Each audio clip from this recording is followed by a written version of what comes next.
No, you don't get to take two inconsistent positions in front of the same court if you're the Trump Department of Justice, particularly the same lawyers in the Department of Justice. So Yakov Roth is the lawyer for the Department of Justice who argued the ballroom case, making a big deal out of national security. We need the ballroom. It's national security. We got to sequester the president in a hardened shell. And that's the only way to preserve the perimeter. It's a holistic, one knitted together project, military, industrial, hospitals below, ballroom above, judge. Any other questions?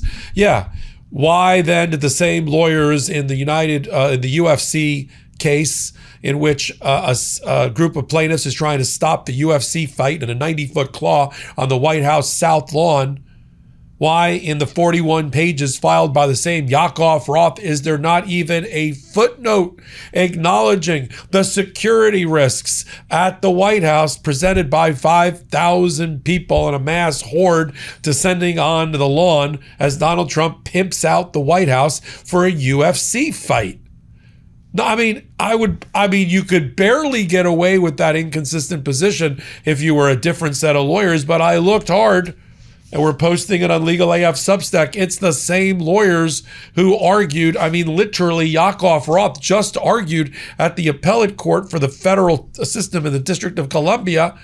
He's the one that argued that the Statue of Liberty could be knocked down and blown up by the president, and there'd be nothing the courts could do anything about it. But I looked hard, Mr. Roth, in your filing, and I didn't find anything that you filed on Tuesday night at 9 p.m. pursuant to Judge Meida's order that said there was a security risk. In fact, you said that the White House South Lawn has frequently been the site of state dinners, and that King Charles has been greeted there. Are they all taking their life into their hands? Somehow, I think what I'm trying to acknowledge, somehow, without a ballroom, without a drone depot on top of a ballroom, without a shell on top of a military base underneath the White House, Trump seems to go about his business just fine.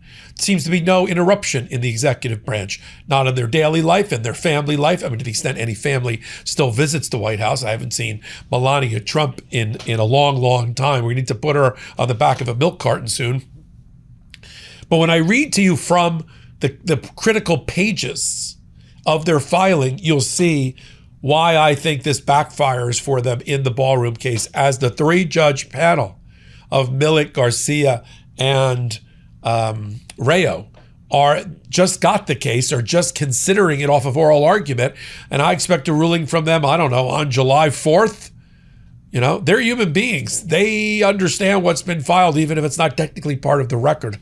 I'm Michael Popak. We're here together on Legal AF and on the MeidasTouch Network. Take a minute and hit the free subscribe button as we continue to grow our pro-democracy channel. Let's get down to the merits of my argument, as they say. So I'm looking at the filing, which is against a complaint that is being prosecuted by the Public Integrity Project and Brendan Ballou and his team. I'll show you a clip from my discussion with Brendan Ballou just in the last 24 hours about this particular case. And Judge Meida has said, I'm going to consider the temporary restraining order. I want Tuesday night at 9 p.m. I want the brief from the government in opposition. And Wednesday night at 9 p.m. I want the brief in reply from the plaintiffs. And then maybe we get together on the 11th. The big red letter day for Donald Trump is his birthday, June 14th, which is this Sunday. And then I'm looking at, in among their argument, where they don't refute or even acknowledge some of the primary arguments, so they have to be taken as true. And I'm sure Brendan's team will address that. They don't deny that a Singaporean company, Crypto.com, is a co-sponsor, stands to make millions of dollars off of the pimping out of the White House and the Lincoln Memorial and the Ellipse. They don't deny that Paramount, the streaming service owned by the Ellison family, which are cronies of Donald Trump, whose family gave him hundreds of millions of dollars in return. They got to own CNN and CBS and 60 Minutes, that they're the streaming service for the UFC fight and stand to make hundreds of millions of dollars. They don't deny that. They don't deny even that Donald Trump is a shareholder in TKO, the holding company money for Dana White and UFC fighting, and it stands to profit from this event. No, no, no. They compare it all to the Easter egg roll. Right. A 90-foot claw in a UFC fight where people are making hundreds of millions of dollars in profit, where the expense is being borne by the American people, but the profit is being shared among Donald Trump and his cronies. That's the same as a little kid with the Easter bunny rolling an Easter egg. Or Joe Biden having a ice skating rink built for the kids, for Christmas, for the holidays. Or Obama having a concert to celebrate Black Heritage Month and having Beyonce at the concert. You know what the difference is? They were all free. They were all run by the government. They weren't pimped out for profit the way that Trump has. Obama didn't get a kickback from Beyonce for her performance.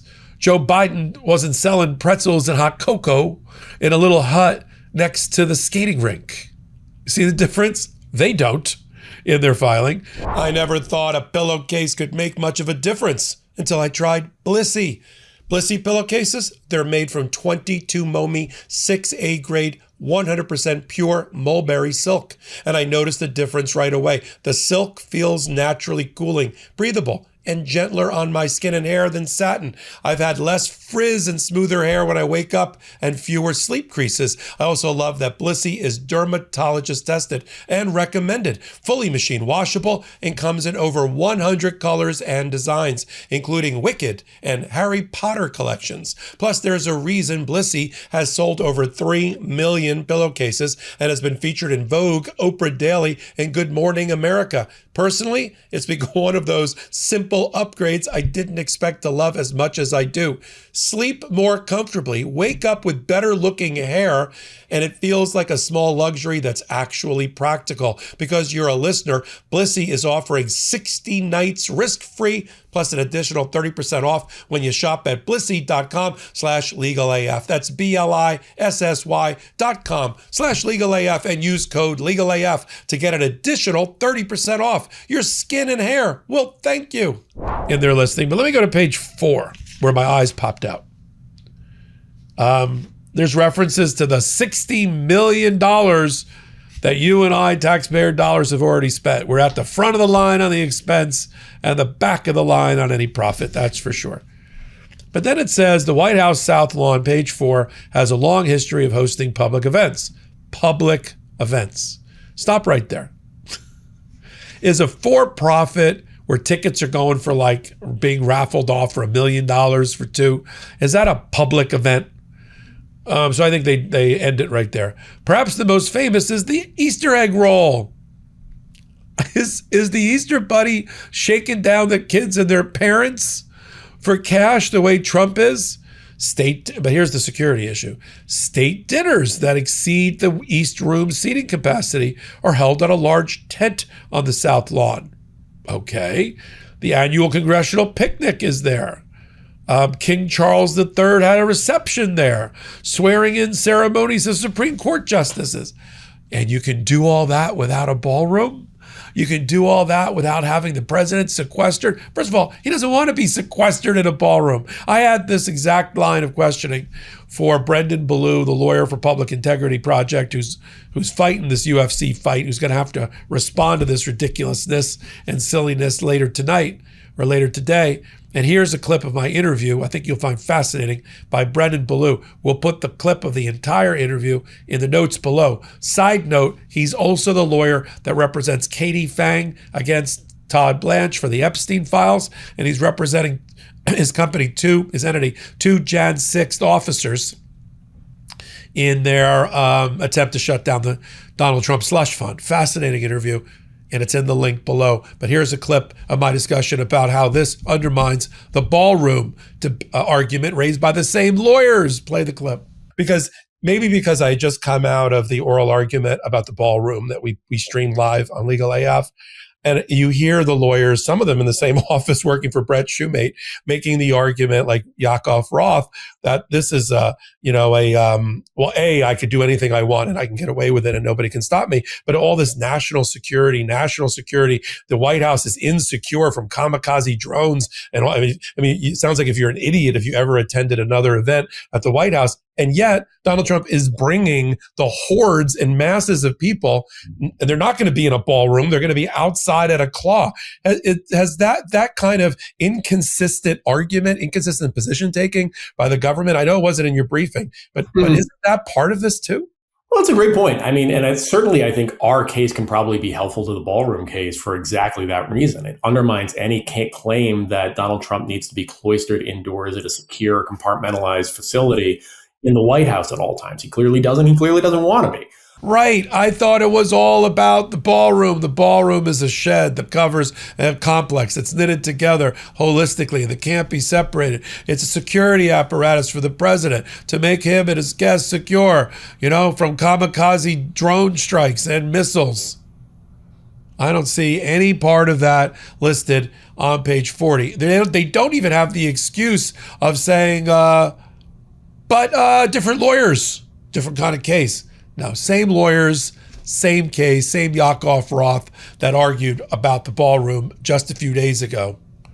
And you'd think you'd at least drop, if you're a careful lawyer, you'd drop a footnote that said, this does not undermine our argument about security at the White House. There's going to be amped up security for this event. I don't know what security is for this event at all. Donald Trump, who's notorious for not wanting metal detectors or magnetometers at his events, probably is going to drop them for this. Just going to be a Jan 6-like horde descending on the White House lawn. Lord knows what's in their pockets and backpacks. But the president's okay with it. He'll come out, wave around, freak the Secret Service out. The most shot at president in our history doesn't seem to really care about security. Then why should we? And why should we allow for the destruction of the White House, desecration of its hallowed grounds as the people's house to support a ballroom for his ego? That'll be a question for Mr. Roth. Now, it may not be in a filing, although the ballroom lawyers should consider filing. But certainly it's going to seep into the water supply, as Judge Millett, I think, is probably writing the majority opinion here, makes her decision. She's going to be like, yeah, they really need that ballroom. They really need to have the president like in a bunker. He's holding UFC fights on the White House lawn. But I love when the Department of Justice can't keep their story straight in their filings, and federal judges are onto it, and they know it, and so are opposing counsel. So listen, until my next report, come on over to Legal AF YouTube channel, hit the free subscribe button, and do the exact same thing at Legal AF Substack. Until my next report, this is Michael. Can't get your fill of Legal AF? Me neither. That's why we formed the Legal AF Substack. Every time we mention something in a hot take, whether it's a court filing or a oral argument, come over to the Substack. You'll find the court filing and the oral argument there, including a daily roundup that I do called, wait for it, Morning AF. What else? All the other contributors from Legal AF are there as well. We got some new reporting. We got interviews. We got ad-free versions of the podcast and hot takes. Where? Legal AF on Substack. Come over now to free subscribe.